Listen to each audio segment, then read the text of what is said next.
digital de hoje não basta ter internet, é preciso saber usá-la de forma crítica e consciente. Inclusão digital é cidadania.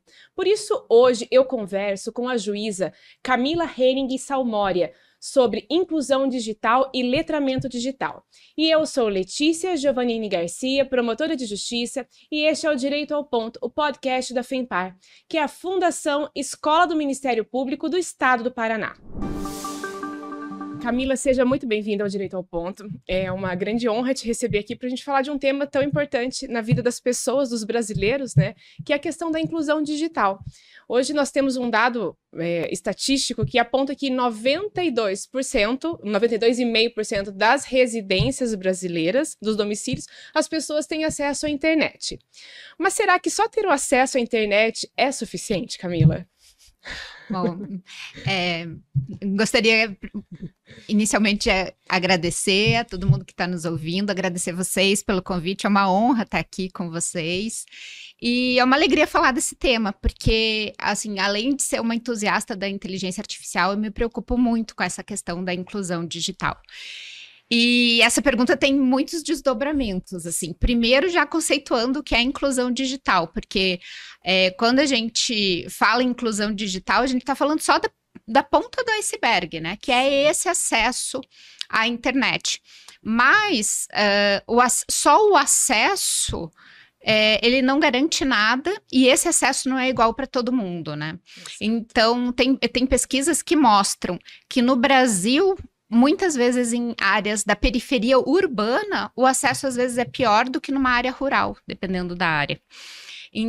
Porque vamos pensar no Rio de Janeiro, que existem pontos que é difícil a entrada dos serviços públicos. Nesses lugares a internet só chega através da milícia ou de redes não oficiais, porque o serviço público não consegue chegar, e hoje com o 5G a gente precisa ter as antenas muito próximas, então em zonas, assim, comunidades da periferia, talvez não tenha. Então esse é um outro dado, às vezes não tem nem sequer o acesso, porque a gente pensa, a gente está na cidade e em qualquer lugar eu tenho acesso ao 5G, e não é bem isso, né?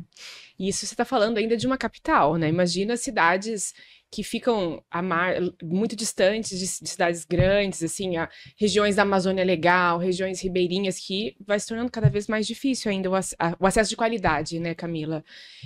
Outra coisa que eu queria te perguntar, o letramento digital. Ele vai além de mexer no celular, né? Tem um dado que eu achei interessante, que 3 a cada 10 brasileiros sabem fazer o básico com a internet, que é mandar um e-mail, editar um arquivo, coisa do gênero. Então eu queria que você nos explicasse o que efetivamente é esse letramento digital. Quando a gente fala, assim, em inclusão digital, então inclusão digital é o ter acesso a um meio de internet. Sim. Na sequência vem o alfabetismo, a alfabetização digital, que seria esses 3 de 10 brasileiros. Sim. Quer saber fazer o mínimo. Eu consigo abrir o meu WhatsApp, mandar uma mensagem, eu consigo enviar um e-mail. E daí a gente entra no letramento. E a gente considera o letramento total quando a pessoa consegue, quando ela vira fornecedora, entre aspas, quando ela consegue usar tão bem a internet que ela consegue produzir o conteúdo, que ela consegue, por exemplo, usar um chat GPT para tornar ele um assistente, não criar um sistema novo, mas ela consegue manipular diferente. Então, se a gente pegar o exemplo do Instagram, por exemplo, olhei ali a imagenzinha e me lembrei do Instagram. Quem só consome conteúdo, a gente consideraria que está num letramento digital inicial. Tá. Quem já consegue produzir conteúdo, postar vídeos, interagir na plataforma, aí já está num letramento digital mais avançado. E é essa a ideia que a gente tem de fazer com que a população alcance esse espaço, porque é nesse lugar que ela consegue analisar criticamente o que ela recebe também, né? Sim. E Camila, quando a gente fala em acesso a direitos, e levando em consideração esse percentual de pessoas que não têm um acesso a uma internet de qualidade, como você mencionou, a situação de comunidades periféricas, e o que isso impacta no acesso direto a direitos dessas pessoas? Os impactos são muito grandes, né? Primeiro, as pessoas não conseguem saber os direitos que ela tem, conhecer os direitos, né? Porque para você, às vezes falam, não, mas vamos pensar no INSS, você pode pedir o seu auxílio saúde dentro do aplicativo do INSS, mas será que a pessoa sabe disso? E será que ela tem condições de usar? Tem um caso também do Rio de Janeiro que eu acho muito emblemático, que era assim, o Rio estava passando por aquele problema que é recorrente, já tivemos aqui em Curitiba, de quando abrem as matrículas nas escolas e creches, aquelas longas filas para tentar fazer a matrícula. Sim. Então veio a ideia, vamos simplificar, vamos construir um aplicativo. E nesse aplicativo as pessoas vão poder, do seu celular, fazer a matrícula dos seus filhos. Que é uma ideia interessante. Se 92% tem acesso, seria possível. Quando eles viram, ninguém estava usando o aplicativo. E eles não entenderam por quê. E quando eles foram pesquisar, para você fazer o cadastro no aplicativo, uma das perguntas era sobre gênero. E quando você abria lá, aparecia mulher cis, e elas não conseguiam entender o que era aquilo. E como elas não entendiam, elas paravam ali e já não iam adiante. Então, o que aconteceu? As escolas tiveram que trazer voluntários e colocar o computador na frente do pátio para usar o aplicativo junto com aquela pessoa e preencher, porque o aplicativo estava ali e ela não tinha condição de usar. Ou seja, aquilo que era para tentar poupar tempo acabou aumentando o trabalho, porque a pessoa teve que se destinar até o local e ainda para preencher os dados do aplicativo ali. Sim, e daí são direitos que às vezes a gente acha que, não, os direitos estão aí para todo mundo gozar, aproveitar, né, que seria um maior acesso à escola, uma facilitação de serviço, mas como a população não tem o letramento digital necessário para usar, daí não é possível usar. E Camila, você atua aqui no Paraná, no Tribunal de Justiça, você agora está assumindo uma Câmara de Inovação Tecnológica, é isso? Eu atuo na 5ª Turma Recursal, mas daí eu estou fazendo projetos junto com o Laboratório de Inovação. Isso, dentro desse laboratório, de que forma isso está sendo trabalhado para facilitar a vida das pessoas no cotidiano, justamente nessa questão da compreensão dos sistemas, como ter acesso a essas questões tecnológicas de forma clara, com a linguagem acessível? Como que isso tem sido trabalhado, Camila? A ideia do Laboratório de Inovação é buscar formas inovadoras que agreguem valor, tanto a um produto, a um serviço ou às pessoas, né? A gestão de pessoas. E ele é formado por pessoas de vários ramos, vários conhecimentos, né? Para tentar melhorar o serviço público. E entre eles a gente tem linguistas. E esses linguistas têm feito um trabalho muito grande, tanto elaboraram um manual de linguagem simples do tribunal, mas eles têm procurado simplificar as nossas comunicações. Porque quando a gente pensa em linguagem, a gente volta lá naquelas aulas do colégio, né?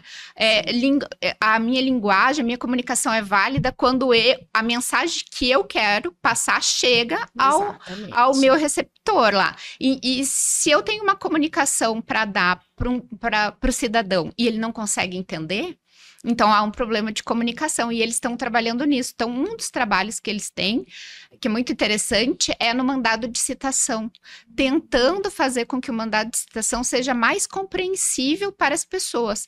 E eles, além de serem linguistas, estudarem linguagem simples, eles vão a campo, vão até as ruas da cidadania, apresentam os mandados e interagem com as pessoas, entendendo se elas estão conseguindo entender o que está ali, se elas conseguem, porque a gente usa muitos termos técnicos, né? Sim, a gente acostuma com isso e quando vê tá se reproduzindo e as pessoas não estão entendendo. Quando o destinatário final do nosso trabalho é a população, né? Sim. E é interessante, Camila, porque nós temos um dado ainda que agrega mais nessa preocupação da compreensão e da comunicação, é que quase 30% da nossa população brasileira é formada entre 15 a 64 anos, é formada por analfabetos funcionais. Então, eu queria te perguntar de que forma a gente conseguiria agregar um trabalho articulado entre letramento digital e educação básica, porque eu acho que são duas coisas que elas acabam se encontrando em algum ponto. Sim. É bem interessante isso, porque o que é o analfabetismo funcional, né? Analfabetismo, no Brasil a gente considera alfabetizado para fins de dados estatísticos, assim, quem consegue ler e escrever o próprio nome, consegue ler.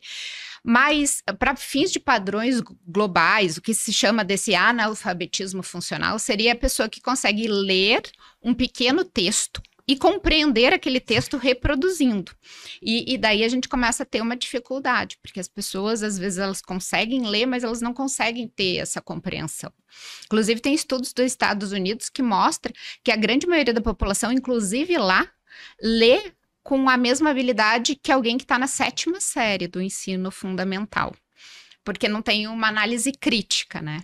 Então, tudo isso, toda essa questão passa pelo ensino básico, né?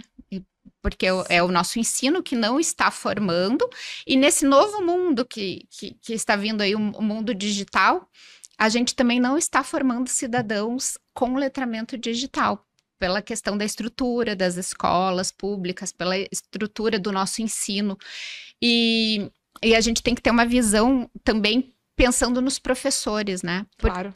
Porque a gente precisa formar professores com o letramento digital para que eles sejam capacitados a ensinar. Seja uma capacitação dupla de quem ensina e de quem vai ser ensinado. Sim. Porque é um tema novo, né? Nos últimos 10 anos, o tanto de coisas que mudou nesse universo digital, que realmente...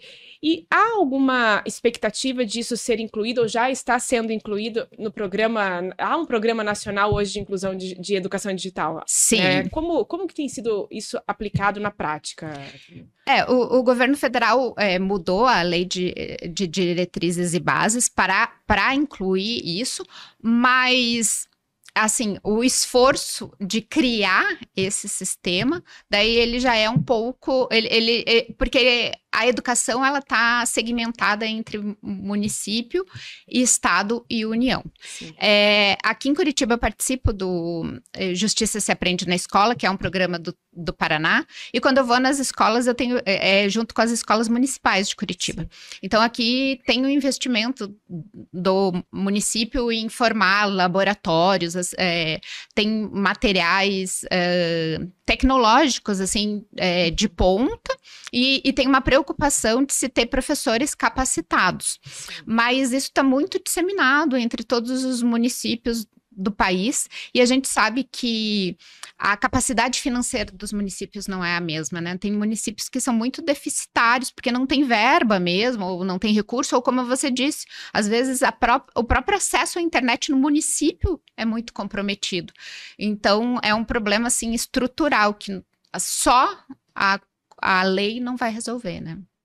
Pois é. E há medidas de políticas públicas hoje, que você saiba no âmbito do estado, porque aqui nós estamos falando do município de Curitiba, que é um município que tem, digamos, um orçamento que oferece equipamentos públicos, serviços públicos de forma até bastante satisfatória para a população, mas essa não é a realidade de muitos outros municípios, né? E Camila, para além do município de Curitiba, você sabe me dizer se há outras políticas públicas aí no âmbito estadual ou no âmbito federal que envolva essa questão de letramento digital, enfim? O que eu tenho visto são muitas empresas que estão preocupadas com a questão e têm financiado, junto com o ensino público, esse letramento. Então, certo. O Google tem uma ação de formação de educadores que eu participo e que ele atua nessa educação básica, buscando dar letramento digital, e algumas outras iniciativas começam a ter pelo país. Está surgindo uma em São Paulo que a tentativa é se estender pelo Brasil, voltada para meninas negras, quilombolas, indígenas, para uma população mais vulnerabilizada, com interseccionalidades, né, para ter essa educação. E internacionalmente tem alguns programas muito interessantes nessa área. Tem, na Argentina tem Chicas in Tech, que é Mulheres na Tecnologia. Nos Estados Unidos também tem de STEM. Então, a gente passa a ter a sociedade civil também preocupada com isso e as próprias empresas, porque se a gente pensar o Google, por exemplo, ele precisa de pessoas capacitadas para trabalhar. Né? Não só usuários, mas pessoas capacitadas para trabalhar. Então, começa a ter uma visão do terceiro setor também preocupado em se juntar ao Estado para essa inclusão e esse letramento digital. E quando a gente fala em inclusão, você falou desses programas que envolvem meninas, mas aqui no Brasil, 14% apenas das estudantes de computação são mulheres. De que forma isso impacta na questão de formação de algoritmos, de todos os vieses ali da internet, enfim, porque isso gera um reflexo grande. Se quem está programando, né, em sua grande maioria, são homens, isso vai ter algum impacto. Qual o impacto que tem na prática, Camila? Na prática, são os pontos cegos. Acho que falando num termo bem claro, são os pontos cegos. Se a gente tem só, vamos supor, homens brancos programando, às vezes eles podem não notar um erro. E não é uma questão de malícia, deles não quererem. É a questão deles não poderem notar.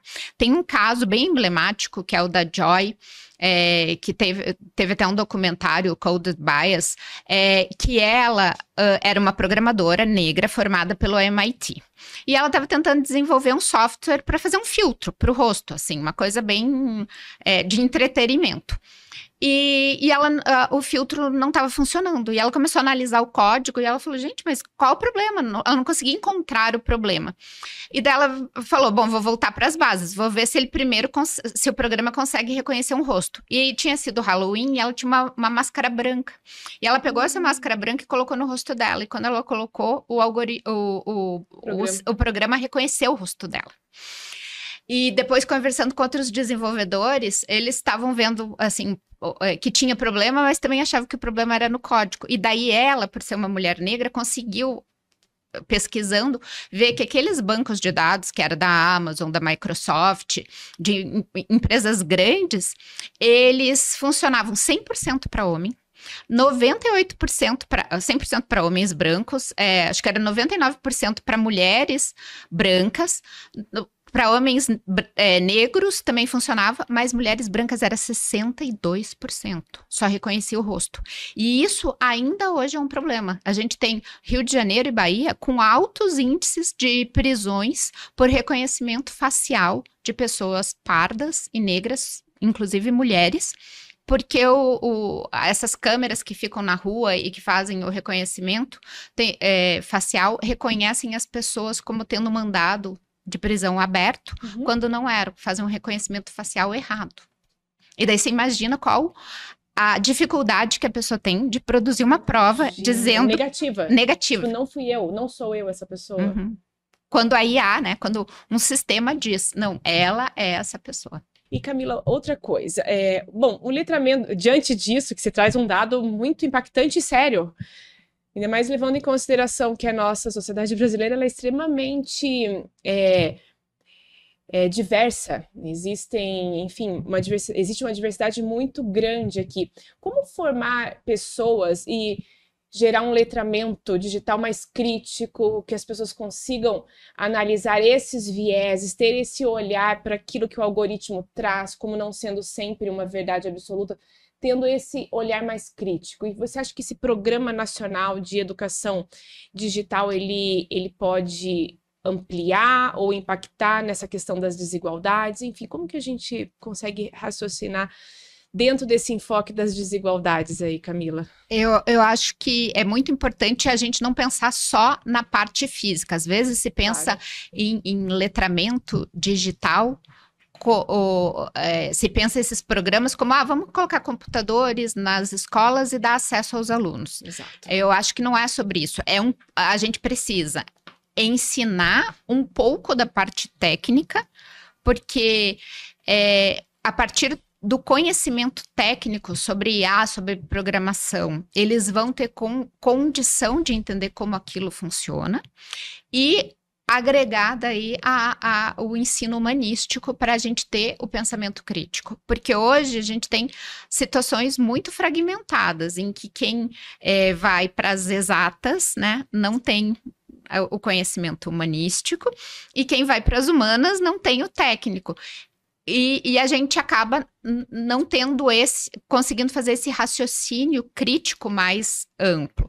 Então, se a gente pensa, olhar para a base, a gente precisa fazer isso, começar a integrar esses conhecimentos e não segmentar, porque também acontece muitas vezes da gente tratar essa questão de gênero, né? Meninos vão estudar matemática, vão programar, e meninas vão fazer redação, vão escrever poemas. Fazer pedagogia, psicologia. Isso. Então, quando a gente olha para a base, a gente precisa disso. E quando a gente olha para o ponto onde a gente está, o que a gente vai fazer com professores, com desenvolvedores? Aí a gente tem que trazer todo mundo para conversar. Pensar em multidisciplinariedade. A gente não pode mais falar de IA só com técnicos, ou falar de ética na IA só com o pessoal de humanas. A gente tem que trazer tudo isso, todo mundo para conversar junto, senão a gente tem algum problema, porque o pessoal de ética, por exemplo, vai falar, eu quero que a IA seja transparente e que ela tenha explicabilidade. E daí você chega para o técnico e fala, tá, mas o que você quer exatamente? Como que eu faço isso no meu programa? Então, todo mundo tem que sentar para conversar para que a gente consiga falar a mesma língua. Sim.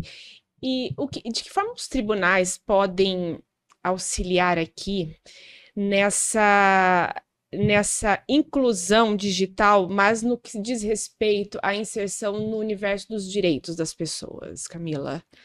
O CNJ, assim, tem uma preocupação com isso, e depois da pandemia, né, isso aumentou, então já tem os PIDs, que são os pontos de inclusão digital, que aqui no Paraná, por exemplo, não é tão divulgado, mas vamos supor, Pará.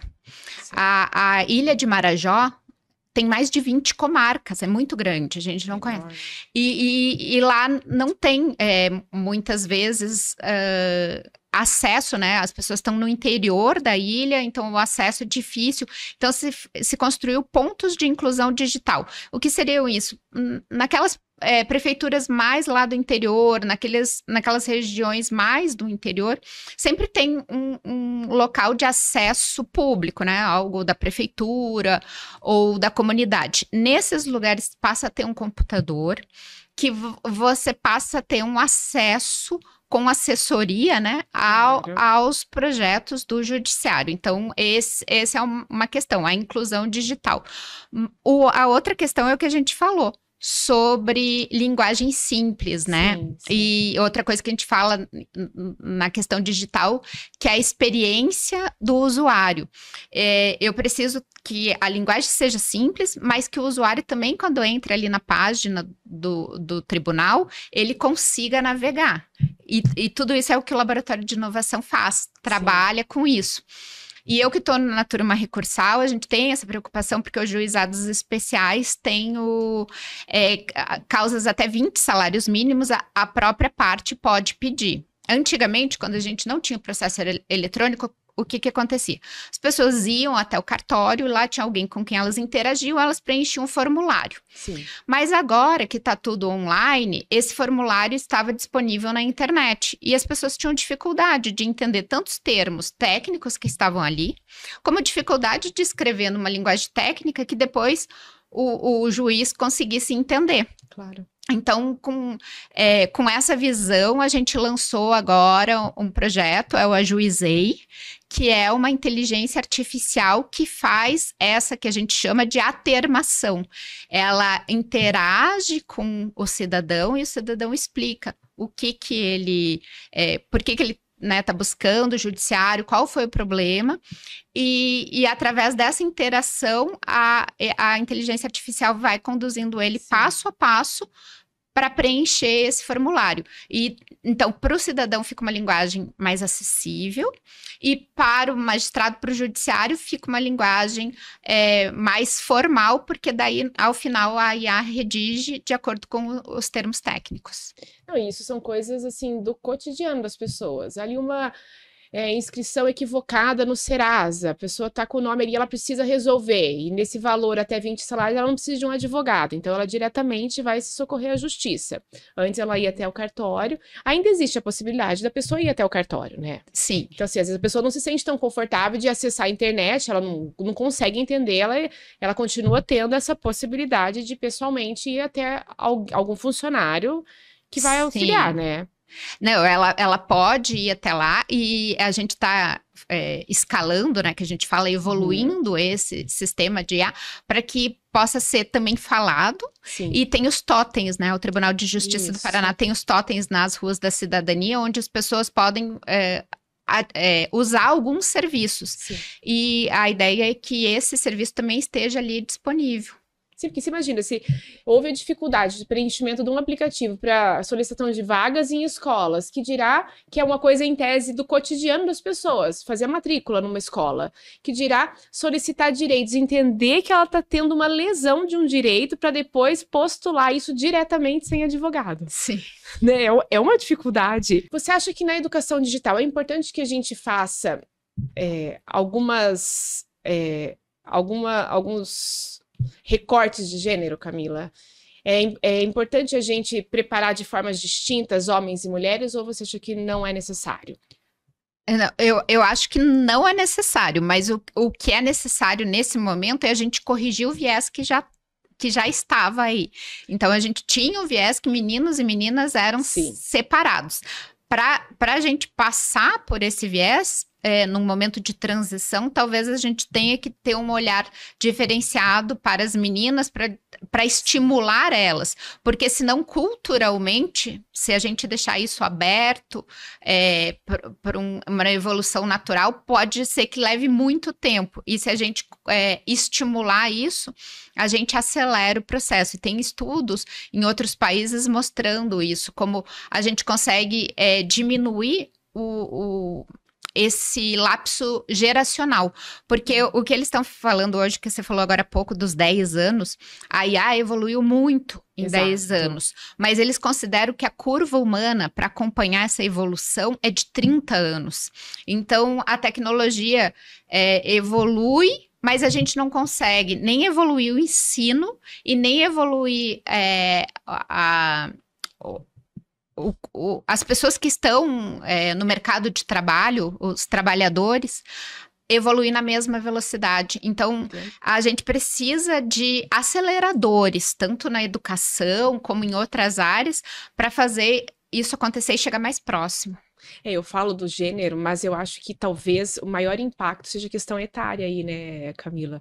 Porque há um recorte, quando a gente fala de aceleração, nós temos gerações aí que foram criadas, estudaram, se formaram sem qualquer acesso a computadores, que dirá hoje esses mecanismos de inteligência artificial. Então, talvez também essa questão do letramento tem que ter um olhar bem peculiar e intenso para não gerar uma exclusão etária, né? Sim, esse é um problema. E esse é um problema principalmente quando a gente pensa em treinamentos só técnicos. Sim. O treinamento só técnico, ele não resolve, porque a gente precisa das habilidades emocionais, a gente precisa das soft skills, porque são elas que vão tornar possível abrir essas resistências para que o treinamento depois, esse treinamento técnico, alcance as pessoas. E tem um fenômeno que os americanos chamam de quiet quitting, que e deixando de lado, largando, assim, que eles atribuem às pessoas que já estão no meio para o final da carreira. Ela fala, olha, não, né, isso não é para mim, eu não aprendi isso até agora, e não vou mais aprender. Só que isso leva a quadros de depressão, isso leva a quadros de baixa autoestima. Claro. Então, hoje, quando a gente fala em treinamento IA, implantação de sistemas de IA, a gente diz que considerar a resistência humana já não é mais um fator eventual. Sim. Ele é um fator necessário. Quando você pensa em lançar um novo sistema, você já tem que considerar que vai haver uma resistência humana e como você tem que passar por ela através do treinamento para daí sim fazer o treinamento técnico. Nossa. É complexo. E Camila, quando a gente fala em justiça algorítmica, como a gente considera justa ou não uma decisão do algoritmo? Eu sei que é complexo, mas assim, a gente escuta justiça algorítmica, mas o que é afinal isso? A justiça algorítmica foi um termo que nasceu nos Estados Unidos ali em 1990 e vinha da ideia de pensar os algoritmos justos. Ela evoluiu hoje para essa ideia da multidisciplinariedade. Então, né, eu não posso avaliar um algoritmo só com base técnica ou só com base jurídica. Sim. Eu preciso avaliar isso por todos os ângulos e é bem complexo decidir o que é justo. Eu vou dar 2 exemplos sobre esse tema que eu acho bem interessantes, porque ilustram bem a questão. Um é a questão do Apple Card. A Apple lançou um cartão de crédito. E esse cartão de crédito, uma pessoa tweetou, olha, eu e minha esposa, com o mesmo padrão de consumo, a mesma renda, assim, o mesmo patrimônio, tudo igual. Eu recebi um cartão de crédito 10 vezes mais crédito do que ela. E daí o Steve Wozniak, que é um dos fundadores da Apple, retweetou ele e disse, aqui em casa aconteceu a mesma coisa. E eles foram ver e o cartão realmente estava saindo com esse viés de gênero. E o crédito para as mulheres saía muito mais baixo. E esse caso foi investigado pelos Estados Unidos, que tem uma regulação bem severa em relação a isso. Por exemplo, para fazer o cálculo desse algoritmo não podia ser considerado gênero, então não sabia gênero, não sabia nome, e mesmo assim o algoritmo conseguiu, pelo Deep Learning, entender quem era homem e quem era mulher e conceder créditos diferentes. E a decisão legal, judicial, no caso, foi de que o algoritmo não foi ilegal, ele cumpriu todas as regras. Então, ele era legal, mas ele não era ético. E o que aconteceu nos Estados Unidos foi que a Apple fez pressão, porque isso estava, né, circulando nas redes, e eles acabaram desfazendo esse trato comercial e o cartão foi cancelado. Na Europa, aconteceu um caso similar, que na Holanda tinha um aplicativo que tinha um viés discriminatório em relação a migrantes. Então, se a pessoa vinha de fora da Holanda, esse algoritmo fazia ela ter fiscalizações mais pesadas e quando foi verificado isso, ONGs entraram com o processo. E esse foi o primeiro caso em que um algoritmo foi proibido por desrespeitar direitos humanos. Então, lá o que aconteceu? Eles não olharam só a questão legal, mas eles olharam a questão dos direitos humanos. Então, não me interessa só saber se esse algoritmo ele respeitou as regras legais, mas ele está desrespeitando os direitos humanos. Inclusive, a Unesco entrou como amicus curiae nesse processo e, ao final, então, o algoritmo foi julgado como foi proibido por desrespeitar os direitos humanos. E o que foi interessante foi que os juízes que julgaram esse caso no tribunal tiveram que decidir sobre Big Data, sobre a forma do algoritmo, se era de aprendizagem supervisionada ou não supervisionada, enfim, vários dados técnicos. E é por isso que a gente fala agora da importância da justiça algorítmica, porque a gente, no judiciário, não... né, mesmo o Ministério Público, advogados, claro, a gente não vai ser só consumidor, nós também vamos julgar esses casos. Isso é a multidisciplinaridade que você estava falando agorinha há pouco, de ter o caráter humanístico em ciências exatas e o caráter técnico para quem tem estudo humanista, né? E só para finalizar, Camila, o que na sua visão é um cidadão digital pleno? Cidadão pleno já é difícil de definir, que dirá o cidadão digital pleno, mas enfim, o que na sua visão seria o cidadão digital pleno? Para mim, o cidadão digital pleno hoje na era da IA é aquele que entende que é ele que está no comando. Quando a gente fala que a IA, ela tem problemas e que, né, tem que ser testada e fiscalizada, nós também temos que testar e fiscalizar. E daí eu deixo como exemplo, não tenho aqui para mostrar, mas eu gosto de falar e convido até as pessoas que estão aí a colocar, por exemplo, em qualquer IA que usem, ChatGPT, Gemini, peçam para criar a imagem de um CEO. E daí eu já fiz vários testes. É um homem branco num escritório de luxo, usando um terno, um padrão, então, eurocêntrico, né? Sim. E daí você pode olhar para aquela imagem e você vai dizer, olha, você está vendo? A inteligência artificial, ela é machista, ela tem esse preconceito eurocêntrico.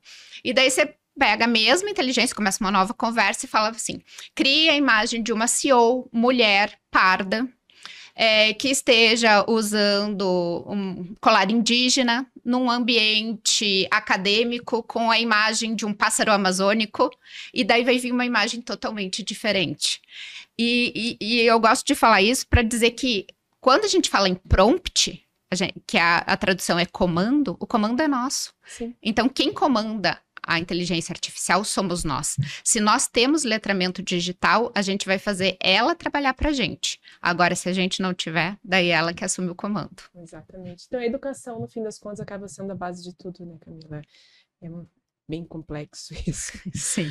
Bom, Camila, obrigada. Foi uma honra e uma alegria te receber aqui, explicando esse tema tão importante para todos nós, que estamos também aí caminhando e aprendendo nesse universo novo aí, do universo digital, esse letramento que abarca a vida de todos nós, né? Nós estamos aprendendo também, né? Obrigada, Camila. Eu agradeço o convite e agradeço a possibilidade de conversar com isso. A cada troca, a gente aprende um pouquinho, vem novos insights e o tema realmente é muito vasto. Muito obrigada. Obrigada. E para você que nos assistiu até o final, não deixe de curtir esse vídeo, compartilhar e se inscreva no canal do Direito ao Ponto.